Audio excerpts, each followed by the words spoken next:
नमस्कार मित्रों, कैसे हो। एक बार फिर से आपका स्वागत है राधेश्याम कोचिंग क्लासेज में। मैं हूं राधेश्याम प्रजापत। आप देख रहे हैं आपका अपना प्यारा YouTube channel Radheshyam coaching classes. आज हम पढ़ने वाले एक नया चैप्टर। पिछले वीडियो में हमने 12वीं का चैप्टर जो चल रहा है उसके वीडियो आपको मिलते रहेंगे, एक दिन छोड़ के एक दिन मिलते रहेंगे। आज हम स्टार्ट कर रहे हैं 11वीं की फिजिक्स का फर्स्ट चैप्टर, भौतिकी, जगत एवं मापन। आज हम उसके बारे में पढ़ेंगे। आज हम शुरू कर रहे हैं 11वीं की फिजिक्स, ठीक है। तो सबसे पहले भौतिकी, जगत एवं मापन में हम पढ़ेंगे भौतिक विज्ञान है क्या। सबसे पहले देखो भौतिक विज्ञान, फिजिक्स, भौतिक विज्ञान क्या होती है। विज्ञान की वह शाखा जिसके अंतर्गत हम किसी भी भौतिक राशियाँ, हमने चारों ओर का जो वातावरण है उसमें जो जो घटनाएं घटित होती हैं उसके बारे में अध्ययन करते हैं। भौतिक विज्ञान में हमारे पर्यावरण में जो जो घटनाएं घटित होती हैं जिसका हम अध्ययन किताबों में करते हैं वो एक तरह की फिजिक्स ही है। और फिजिक्स के अंदर हम किसी भी पदार्थ की भौतिक अवस्थाएं, वेग, द्रव्यमान, जो भी भौतिक अवस्थाओं का अध्ययन किया जाता है वो फिजिक्स के अंदर किया जाता है। तो आप समझ गए। अब देखो फिजिक्स के कुछ पार्ट होते हैं, फिजिक्स भी डिवाइडेड होती है। फिजिक्स 2 पार्ट में डिवाइडेड होती है, ठीक है, 2 पार्ट में डिवाइडेड होती है। फर्स्ट पार्ट है आधुनिक भौतिकी, मतलब कि modern physics. And second part है चिरसम्मत भौतिकी, मतलब कि classical physics. Modern physics and classical physics. पहले देखो क्लासिकल फिजिक्स में क्या क्या होता है। क्लासिकल फिजिक्स में आएगा, मैं लिख रहा हूँ यहाँ पर देखो, क्लासिकल फिजिक्स में फर्स्ट आती है यांत्रिकी, मैकेनिज्म जिसको बोलते हैं हम यांत्रिकी में हम क्या पढ़ते हैं, किसी भी वस्तु की अवस्थाओं का अध्ययन करते हैं, किस अवस्था में है, गतिशील, जो रुकी हुई, जो भी सारी अवस्थाओं का अध्ययन यांत्रिकी में हम करते हैं।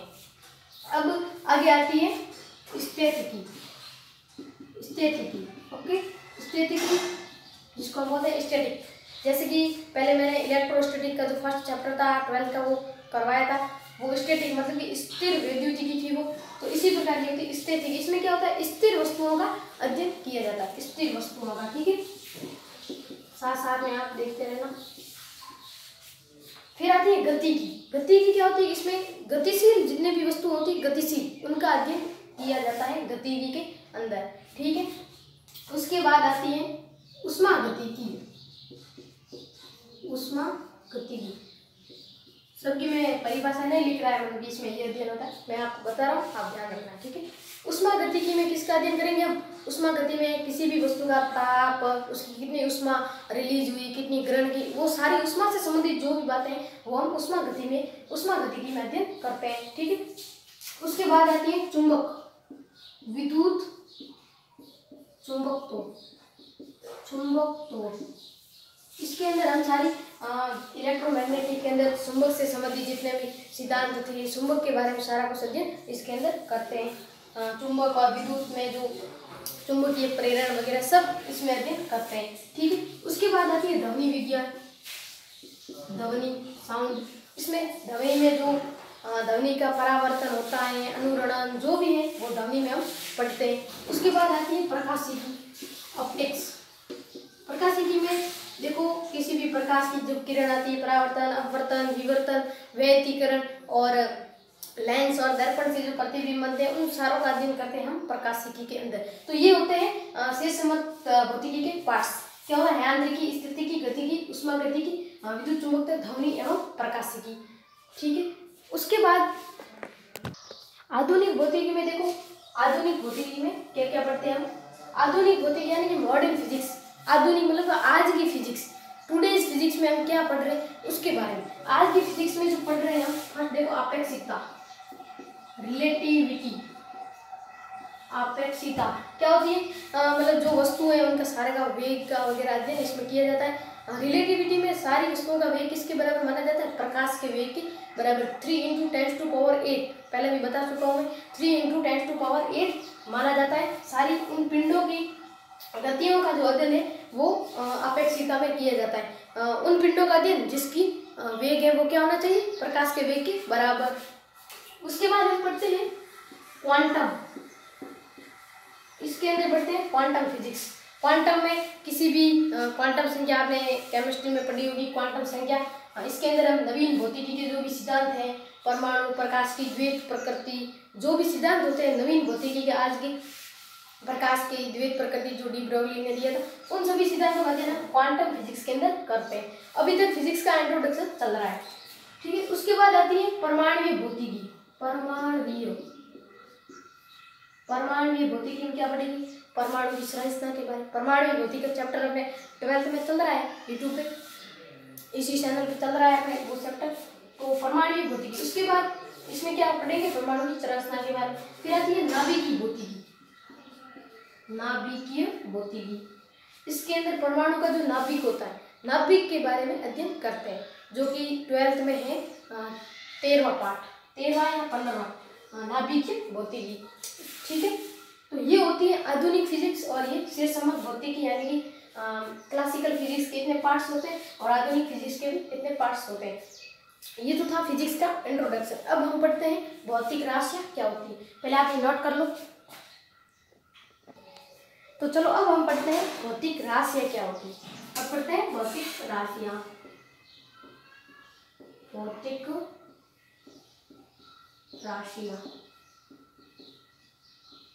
भौतिक राशियाँ क्या होती है? वे राशियाँ जिन्हें हम नाप सकते हैं, तोल सकते हैं, किसी भी उपकरण द्वारा हम उसका जो कितना है उसके अंदर वेट हो, चाहे कुछ भी हो, उसको हम नाप सकते हैं या तोल सकते हैं, उनको हम बोलते हैं भौतिक राशियाँ। किसे बोलते हैं? जिन्हें मापा या तोला जा सके, मापा या तोला जा सके, उन्हें हम क्या बोलते हैं? भौतिक राशियाँ बोलते हैं। अब भौतिक राशियाँ भी क्या होती है? डिवाइडेड होती है 2 पार्ट्स के अंदर। कितने पार्ट्स के अंदर? 2 पार्ट्स के अंदर। देखो 2 पार्ट्स कौन कौन से, चलो बनाते हैं। पहली होती है मूल राशियाँ, मूल राशियाँ। दूसरी होती है व्युत्पन्न राशियाँ, व्युत्पन्न राशियाँ। अब मूल राशियाँ क्या होती है, व्युत्पन्न राशियाँ क्या होती है, चलो देखते हैं। मूल राशियाँ क्या होती है? मूल राशियाँ वे राशियाँ होती है जो किसी के ऊपर डिपेंड नहीं करती, वे खुद की एक स्वतंत्र होती है। हाँ, डिपेंड मतलब कि किसी के ऊपर भी निर्भर नहीं करती है। जैसे कि पहले मैं लिख देता हूँ, ये निर्भर नहीं करती अदर पे, निर्भर नहीं करती, निर्भर नहीं करती किसी अन्य पर, थोड़ी लैंग्वेज, किसी अन्य पर निर्भर नहीं करती, ऐसे लिखना था, चलो कोई बात नहीं। मूल राशि क्या होती है? जो किसी दूसरी राशियों पर निर्भर नहीं करती है, निर्भर नहीं करती किसी अन्य राशि पर, ठीक है। राशि ये एक स्वतंत्र होती है, जिसका खुद का होता है, खुद होती है, ये दूसरों से मिलकर नहीं बनी होती। जैसे कि देखो द्रव्यमान, मास, ठीक है, एग्जाम्पल के तौर पे देखो मास है, द्रव्यमान, द्रव्यमान का कोई सूत्र आपने पढ़ा क्या? ऐसा तो नहीं है कि द्रव्यमान वेग बराबर वेग बटा समय हो गया, ऐसा कोई सूत्र है क्या? द्रव्यमान एक खुद की राशि है, खुद है, एक सवयव, स्वतंत्र है। क्या है? स्वतंत्र है, जो अन्य पर डिपेंड नहीं करती, इसका खुद का अपना स्थायित्व होता है, ठीक है। अब व्युत्पन्न राशि क्या होती है? व्युत्पन्न राशि वे राशि होती है जो मूल राशियों पर डिपेंड करती है। ये किस पे डिपेंड करेगी? मूल राशि पर, मूल राशि पर निर्भर होती है, ठीक है। जैसे कि ले लो वेग ले लेते हैं, ठीक है। वेग इक्वल क्या होता है? दूरी अपॉन टाइम, ठीक है। अब देखो वेग बराबर दूरी अपॉन समय, दूरी बटा समय, तो दूरी क्या है और समय क्या है? दोनों ही मूल राशि है, दूरी भी मूल राशि, समय भी मूल राशि, क्योंकि इनका कोई अलग से सूत्र तो होता नहीं, ये खुद स्वतंत्र होती है। तो इन मूल राशियों से मिलकर बनती है व्युत्पन्न राशियां। समझ गए? क्लियर हो रहा है? देखो मूल राशि क्या होती है? किसी पर निर्भर नहीं करेगी, जबकि व्युत्पन्न राशियां है वो मूल राशि पर डिपेंड करेगी, ठीक है। समझ गए? अब इसके बाद हम पढ़ते हैं मात्रक। पहले आप ये नोट कर लो, वैसे इसके नोट्स में डिस्क्रिप्शन में लिंक दे दूंगा, आप वहां से ले लेना और आप यहाँ से भी नोट कर लो। चलो अब हम पढ़ते हैं मात्रक। मात्रक क्या होता है? मात्रक क्या होता है? किसी भी भौतिक राशि को व्यक्त करने के लिए, उसको दर्शाने के लिए एक इकाई मान यूज करते हैं, हम एक इकाई मान यूज करते हैं, उसको हम बोलते हैं मात्रक। क्या होता है मात्रक? भौतिक राशि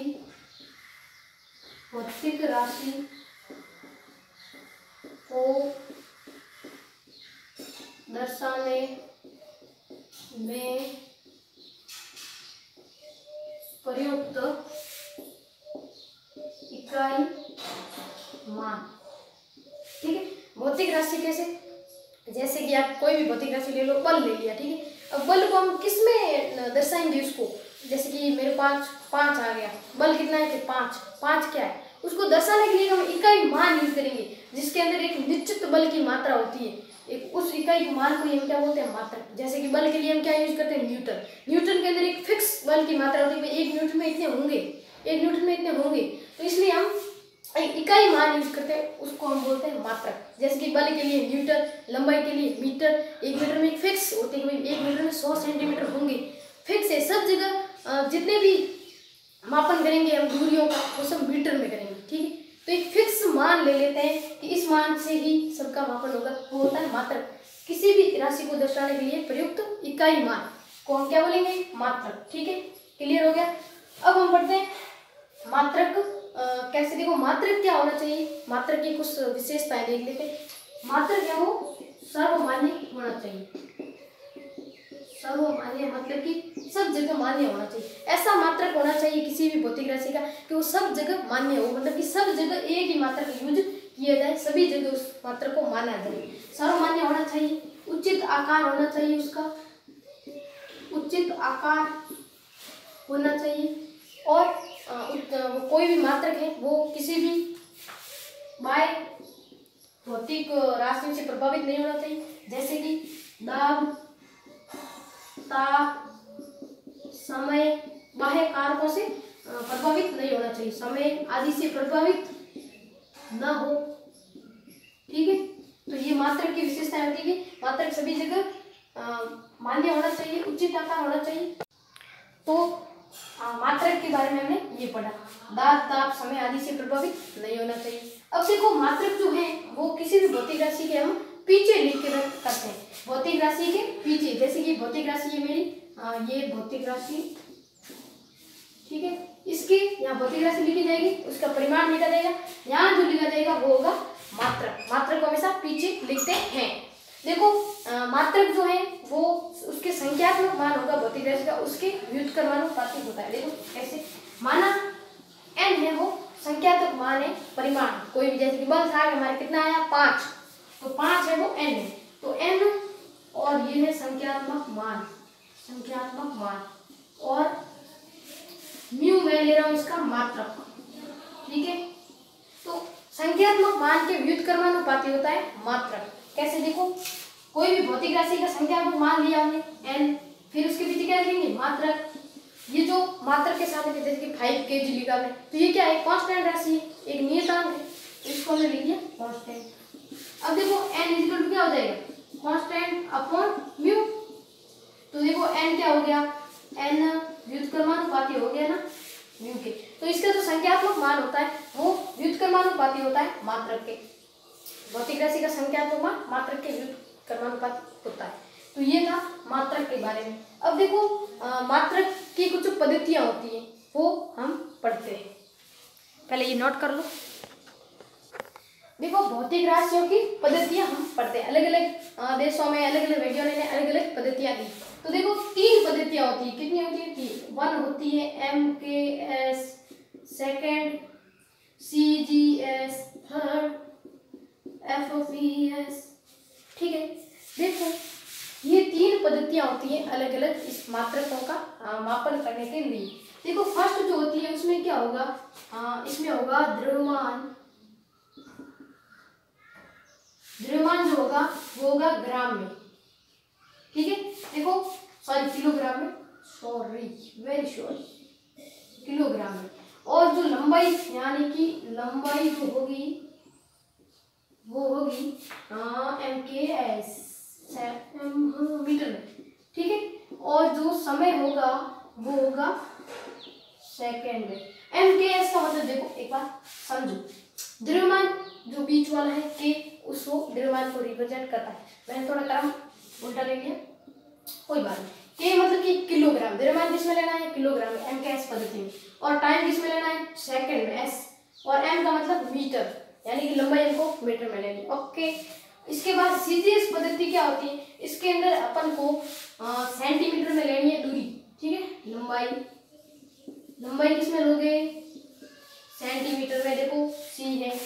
फिर देखो द्रव्यमान किस में लोगे बताओ, जी, यानी कि ग्राम में। फिर समय सब में सेकंड में ही लेना है, सीजीएस हो गई। अब देखो एफवीएस में देखो लंबाई लेनी है अपन को फुट में, ठीक है, फुट। और यहाँ पर द्रव्यमान जो है वो लेना है आपको पाउंड में। किस में लोगे, पाउंड में। अब समय जो है वो आपको लेना है सेकंड में, समझ गए। तो आपने देखा कि 3 पद्धतियां होती है मात्रक की, कितनी, 3, एमकेएस, सीजीएस एंड एफवीएस। एमकेएस में क्या होती है, द्रव्यमान केजी में, लंबाई मीटर में और समय सेकंड में। सीजीएस में क्या होगा, लंबाई सेंटीमीटर में, द्रव्यमान ग्राम में, समय सेकंड में। एफवीएस में क्या होगा, लंबाई फुट, द्रव्यमान पाउंड एंड समय सेकंड, ठीक है। तो ये आप नोट कर लो एक बार। उसके बाद देखो हम पढ़ते हैं एसआई पद्धति। फिर क्या हुआ, धीरे धीरे 1960 में, देखो नॉलेज धीरे धीरे लिया करो। 1960 में, कब, 1960 में सारी जो अंतर्राष्ट्रीय स्तर का सभी देशों ने मिलकर एक पद्धति बनाई कि जो क्या हो सभी देशों में लागू हो, सभी देश उसको माने, वो थी एसआई सिस्टम। देखो हम पढ़ते हैं ना एसआई पद्धति में, इसका मात्रक लिखो, लंबाई का एसआई मात्रक क्या होता है, बल का एसआई मात्रक क्या होता है, वो होती है सिस्टम इंटरनेशनल, मतलब कि इंटरनेशनल स्तर पर जो मात्रक माना गया है वो है एसआई पद्धति में। 1960 में अंतर्राष्ट्रीय नाप तोल पद्धति ने इसको बनाया था, जो हर जगह सर्वमान्य होता है, ठीक है। उसके बाद हम पढ़ते हैं, पहले हमने पढ़ा मूल राशि एंड व्युत्पन्न राशि। अब देखते हैं मूल राशियां होती कितनी। तो मूल राशि जो होती है वो होती है 7। कितनी होती है, मूल राशि 7 होती है, ठीक है। पहले आप नोट कर लो, फिर डिलीट करते हैं। तो देखो मूल राशियां, पहले हम देखते हैं मूल राशियां। वैसे मूल राशियां पढ़ना इंपॉर्टेंट है, क्योंकि व्युत्पन्न तो बहुत सारी है, मूल से बन के मूल राशियों से बनेगी व्युत्पन्न सारी। मूल राशियां देखो, फर्स्ट होती है लंबाई का मात्रक होता है मीटर, सॉरी ये मैं लिखा वो लंबाई है, मूल राशि ये वाली होगी, देखो ये मीटर, ये मूल राशि है, ओके। सेकंड आती है द्रव्यमान, मूल राशि है सेकंड द्रव्यमान, जिसका मूल राशि होगी केजी, किलोग्राम है मूल राशि, जो कि मात्रक होता है द्रव्यमान का, ठीक है। फिर थर्ड आती है समय, ठीक है, मूल राशि है सेकंड, जो कि समय का मात्रक है, ठीक है। फिर आती है फोर्थ आती है मोल, ठीक है, सॉरी मैं लिख देता हूँ पदार्थ की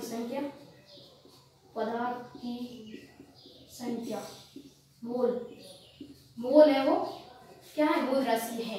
मोल क्या है, मूल राशि पदार्थ की संख्या या पदार्थ की मात्रा बोल सकते हो, मात्रा का ये जो है मात्रक होता है मोल, तो मोल भी है वो मूल राशि है। फिर देखो 5 पे आती है अपने एम्पियर ए, जो कि विद्युत, सॉरी एम्पियर तो लिख लिया, जो कि क्या है विद्युत धारा, वी एंड धारा, विद्युत धारा का मात्रक है। और 6 पे आएगी अपनी, 6 पे कौन सी आएगी, कैंडेला, जो कि प्रदीपन तीव्रता का मात्रक होता है कैंडेला, जिसको हम बोलते हैं सीडी, ठीक है। ये भी एक है मूल राशि। फिर आती है 7 नंबर पे एंड लास्ट होती है केल्विन, ठीक है, जो कि ताप का मात्रक होती है केल्विन के, ठीक है।